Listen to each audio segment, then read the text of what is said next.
Reportage du côté de Saint-Dié-des-Vosges où vendredi 7 avril marquait l'inauguration officielle de la Boussole, nouveau tiers-lieu dédié à la médiathèque, mais aussi au tourisme, avec un nouvel accueil pour l'Office de tourisme intercommunal. Rencontre avec l'équipe qui nous fait la visite. Muriel, bonjour. Bonjour. Heidi, bonjour. Bonjour. Donc, directrice et responsable de la communication, si je ne me trompe pas. Oui, tout à fait, absolument. Nouveau lieu, fini le kiosque à Saint-Dié-des-Vosges. On passe de, si j'ai bien compris, on passe de 14 mètres carrés à plus de 170, c'est ça? C'est ça, exactement, si on ne compte pas la galerie. Sans la galerie, effectivement. Voilà. La galerie du voyageur.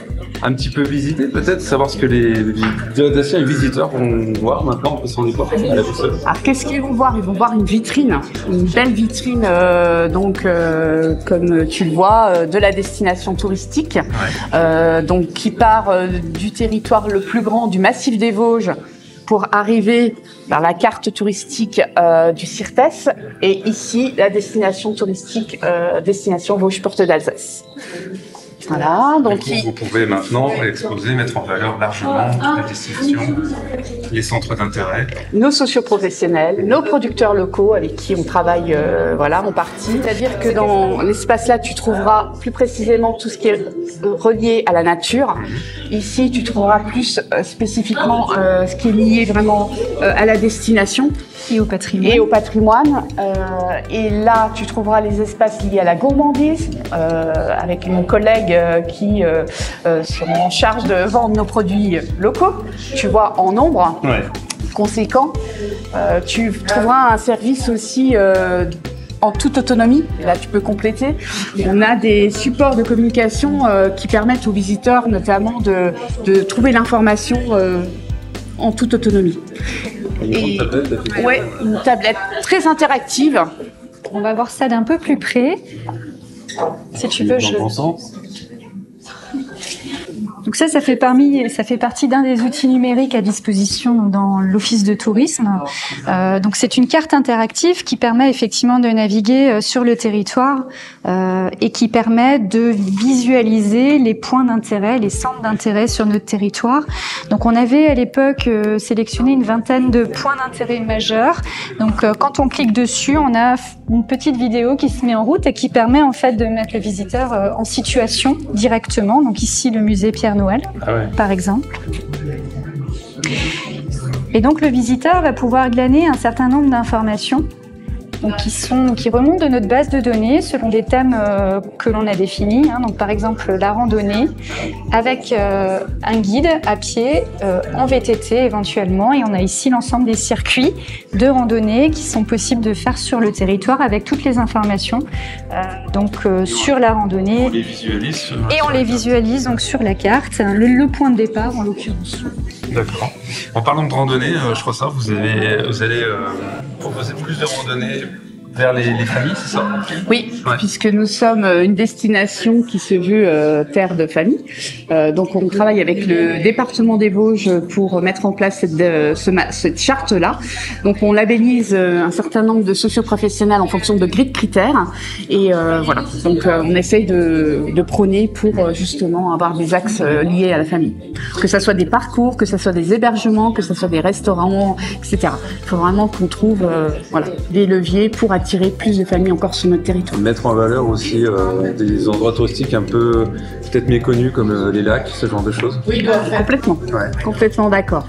C'est développer une offre touristique à destination des familles principalement.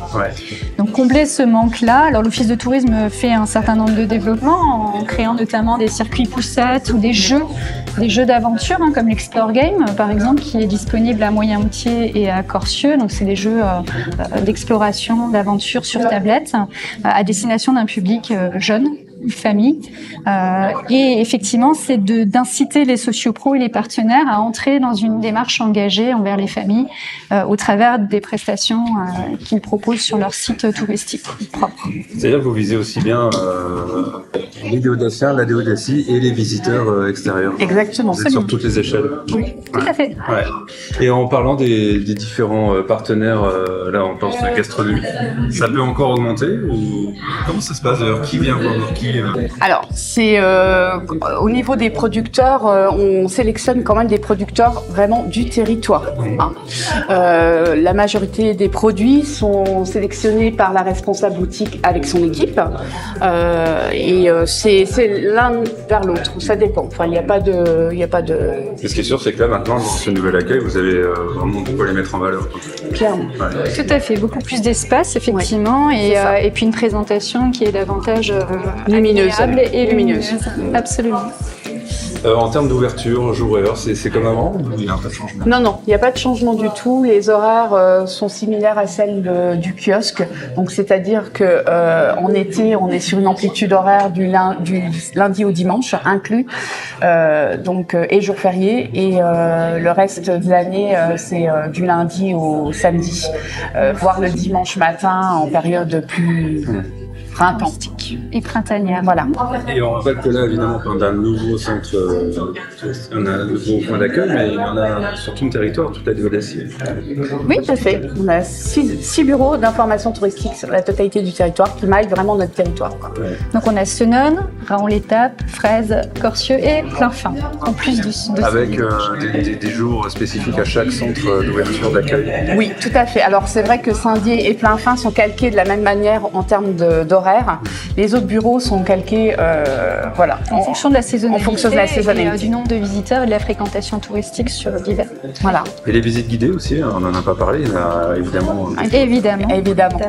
Donc le pôle réceptif là qui est mené donc par Madame Bachetti, est en train de travailler sur un catalogue groupe justement à destination de tout public, de rendre visibles ces visites guidées, aussi bien du patrimoine historique, mais on souhaite aussi aller sur du patrimoine naturel, etc. Voilà. Donc, il y a des manifestations de temps en temps, je pense en mai, c'est ça, je crois que... Tout à fait. Alors, on a une belle animation qu'on a reconduit l'année dernière,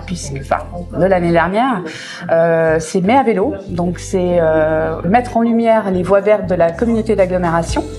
Donc une fois dans l'année, au mois de mai, et développer tout ce qui est lié au tourisme durable, mobilité durable, écotourisme, trois axes majeurs, et des animations festives pour tous. Ouais. Et toutes les infos, on les suit bien sûr sur les réseaux, site internet et Facebook. Oui, tout à fait. Donc, on a un site internet, www.vosges-porte-alsace.fr.